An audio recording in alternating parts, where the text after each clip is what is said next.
برطانیہ نے دوسری جنگ عظیم کے بعد دنیا میں 2 خطے تقسیم کیے، ہندوستان اور فلسطین۔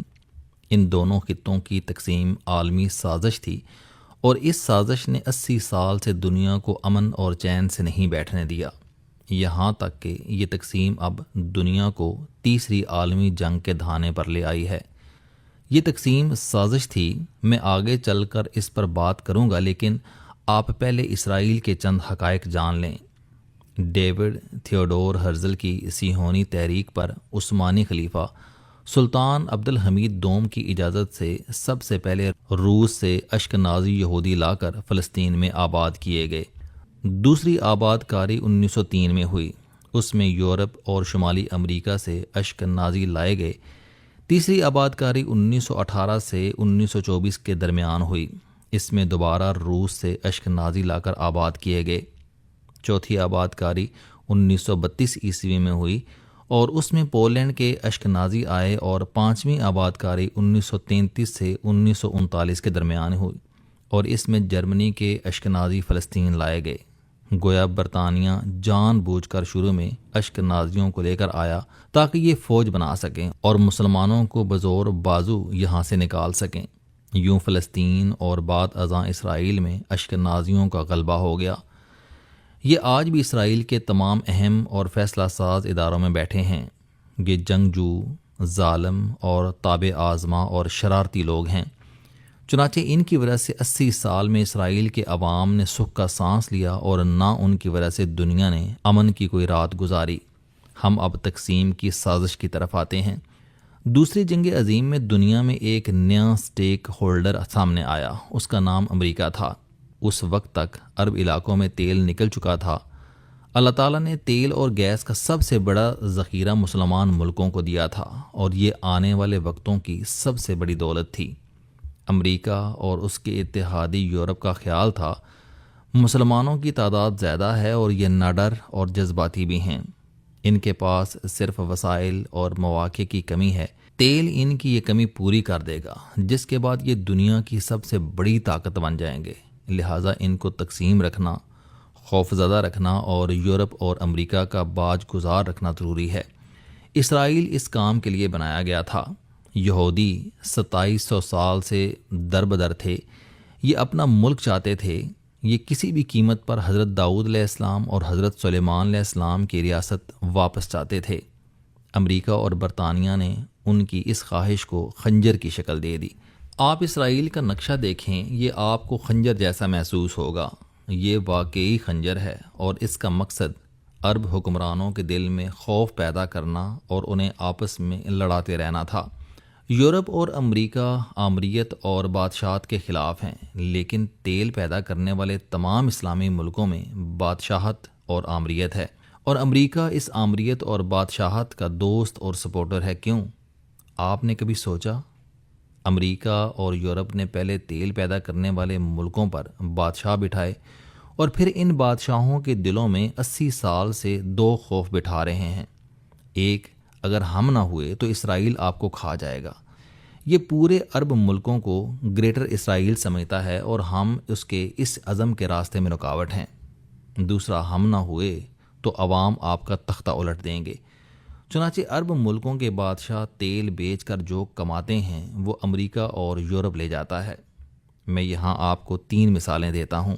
لیبیا کے کرنل قذافی، عراق کے صدام حسین اور ایران کے رضا شاہ پہلوی نے زندگی میں جو کمایا تھا وہ انہوں نے یورپ اور امریکہ میں انویسٹ کر دیا، لیکن جوں ہی ان کے خلاف انقلاب آیا، مغربی ملکوں نے ان کے سارے اثاثے ضبط کر لیے۔ لہٰذا پھر اس سرمایہ کاری کا کس کو فائدہ ہوا؟ دوسرا، عرب بادشاہ ہر سال اربوں ڈالر مغربی ملکوں کو اپنی حفاظت کے لیے دیتے ہیں، لیکن جب ضرورت پڑتی ہے تو مغربی ملک اسرائیل کے ساتھ کھڑے ہو جاتے ہیں۔ کیوں؟ کیونکہ اسرائیل مڈل ایسٹ میں مغربی ملکوں کی انشورنس پالیسی ہے، یہ اسے نقصان نہیں پہنچائیں گے۔ آپ یہاں ایک اور نقطہ بھی ملاحظہ کیجئے۔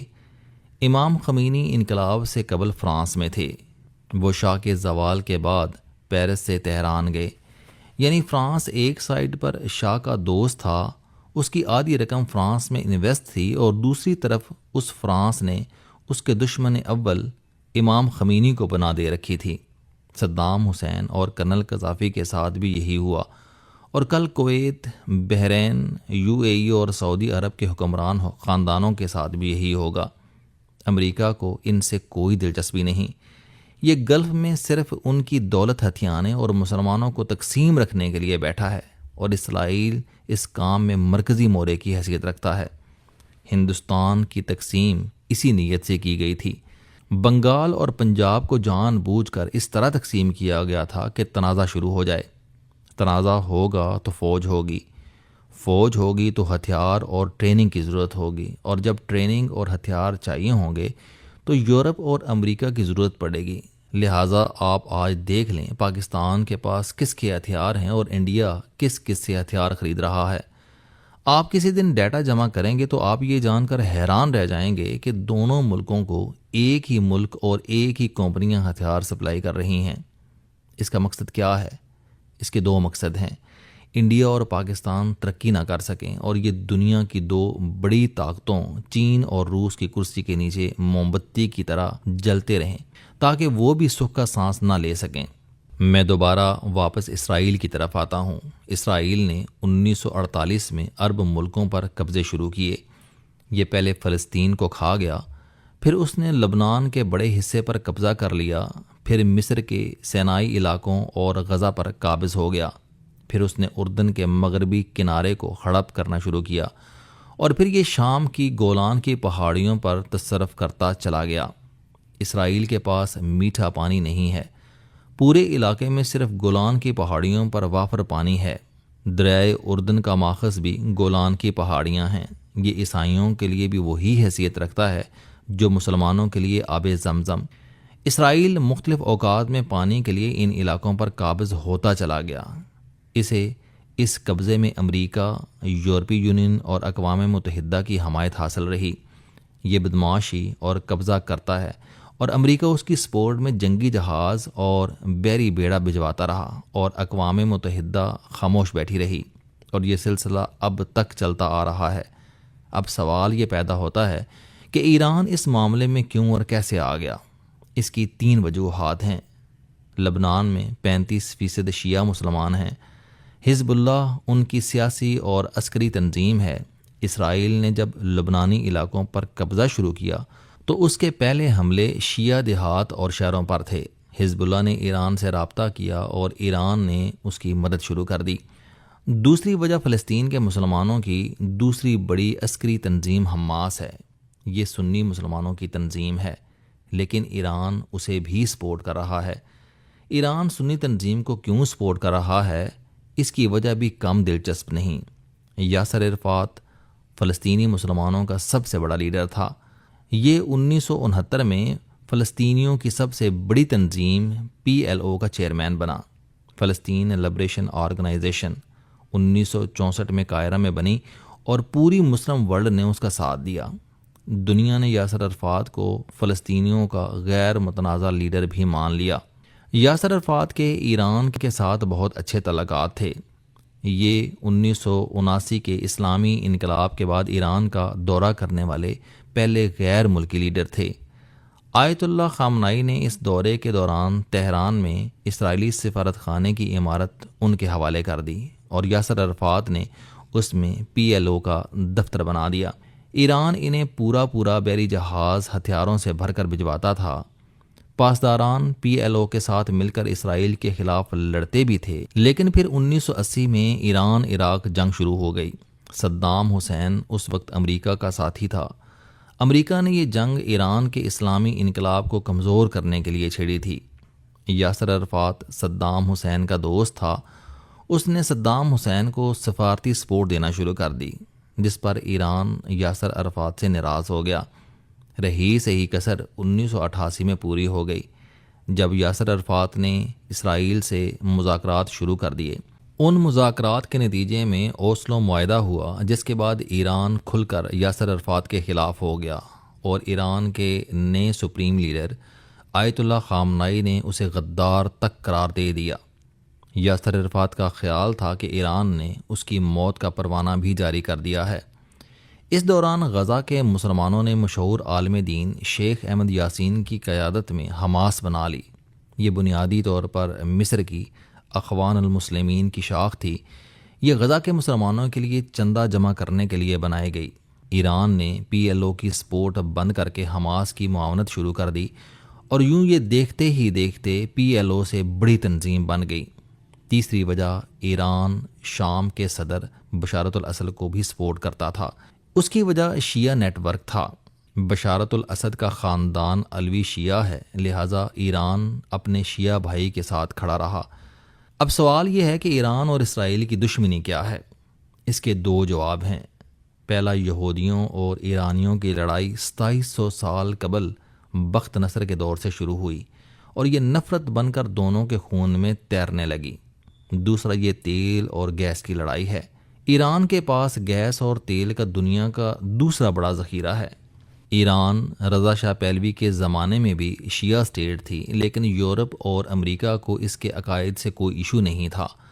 اس زمانے میں ایران اور امریکہ سگے بھائی تھے۔ کیونکہ شاہ نے عرب حکمرانوں کی طرح تیل کی ساری دولت برطانوی، یورپی اور امریکی کمپنیوں کے حوالے کر رکھی تھی، چنانچہ انہیں عزاداری سے ایشو تھا اور نہ ہی برقعوں اور داڑھیوں سے۔ لیکن امام خمینی نے واپس آ کر یہ معاہدے توڑ دیے۔ چنانچہ امریکہ نے مڈل ایسٹ میں دو نظریاتی جنگیں چھیڑ دیں، شیعہ سنی جنگ اور یہودی ایرانی جنگ۔ یہ جنگیں دھیمے سروں میں چل رہی تھیں، لیکن پھر ڈونلڈ ٹرمپ نے عربوں کو اسرائیل کا دوست بنانا شروع کر دیا، جس کے نتیجے میں اسرائیل نے قطر، دبئی اور بحرین میں سفارت خانے کھول لیے اور فلائٹس کنیکشن شروع کر دیے۔ یہ ایران کے لیے خطرناک تھا۔ یہ جانتا تھا کہ اب عرب، اسرائیل اور امریکہ مل کر مجھے ماریں گے اور ہمارے تیل اور گیس کے ذخائر پر قبضہ کر لیں گے، اور یہاں سے کھیل مزید خراب ہو گیا۔ ہمیں آگے بڑھنے سے قبل مزید دو چیزیں بھی سمجھنا ہوں گی۔ ایک، اسرائیل نظریاتی اسٹیٹ نہیں ہے، یہ صرف ایک بین الاقوامی سازش ہے اور اس کا مقصد عربوں کو خوف زدہ رکھ کر ان کی دولت ہتھیانا ہے۔ آپ خود سوچئے، اگر اسرائیل نہ ہوتا تو کیا عرب ملکوں میں امریکہ اور یورپ کے فوجی اڈے ہوتے؟ اور اگر یہ اڈے نہ ہوتے تو کیا امریکہ سیکیورٹی اور فوجی آلات کے عوض عربوں سے کھربوں ڈالر کھینچ پاتا؟ چنانچہ اسرائیل ایک خنجر ہے جو عربوں کی معاشی جان نکالنے کے لیے مڈل ایسٹ کے سینے میں گھونپا گیا ہے۔ آج مڈل ایسٹ کا تیل ختم ہو جائے تو کل امریکہ اسرائیل کی حمایت بند کر دے گا اور پرسوں اسرائیل ختم ہو جائے گا۔ یہ سارا میلہ عربوں کی چادر چوری کرنے کے لیے سجایا گیا ہے۔ دوسرا، امریکہ کو ایران کی اسلامی حکومت اور نیوکلیر بم سے کوئی غرض نہیں۔ ایران اگر ایٹم بم بنا بھی لیتا ہے تو یہ اسے کہاں استعمال کرے گا؟ یہ اسے زیادہ سے زیادہ اسرائیل پر مارے گا، اور یہ ٹیکنیکلی ممکن نہیں ہے۔ کیونکہ اسرائیل چھوٹا سا ملک ہے، اس کے چاروں طرف اسلامی ممالک ہیں۔ اسرائیل پر جب بھی ایٹم بم گرے گا اس کا فوری اثر ہمسایہ اسلامی ملکوں پر ہوگا، اور ایران کبھی یہ نہیں چاہے گا۔ دوسرا، ایران عرب ملکوں پر بم پھینک سکتا ہے، لیکن یہ ملک ایران کے قریب ہیں، چنانچہ بم کا اثر ایران کے اپنے عوام کے لیے زہرناک ثابت ہوگا، جبکہ ایران کو امریکہ کو ہٹ کرنے کے لیے 10,000 سے 20,000 کلومیٹر رینج کے میزائل چاہیے، یا پھر اسے 52B جیسے طیارے بنانا ہوں گے، جو سر دست ممکن نہیں۔ چنانچہ پھر امریکہ کو ایران کے بم سے کیا خطرہ ہو سکتا ہے؟ ایشو صرف دو ہیں۔ امریکہ ایران اور عربوں کے تیل اور گیس پر اپنا قبضہ رکھنا چاہتا ہے۔ دوسرا، یہ مسلمانوں کو اکٹھا نہیں دیکھ سکتا۔ اس کا خیال ہے کہ اگر یہ اکٹھے ہو گئے تو یہ سپر پاور بن جائیں گے، جس کے بعد مغربی طاقتیں بے اثر ہو جائیں گی، اور امریکہ اپنے ان دونوں مقاصد کے حصول کے لیے اسرائیل اور مذہب کو استعمال کر رہا ہے۔ اس نے ایک سائیڈ پر یہودی اور مسلمانوں کی جنگ شروع کرا رکھی ہے، اور دوسری سائیڈ پر یہ عیسائیوں کو مسلمانوں کے خلاف اکٹھا کر رہا ہے۔ بات صرف اتنی ہے۔ ہمارا اگلا کالم اس سلسلے کی آخری تحریر ہوگی، جس میں ہم پچھلے تمام کالمز کا خلاصہ بیان کریں گے۔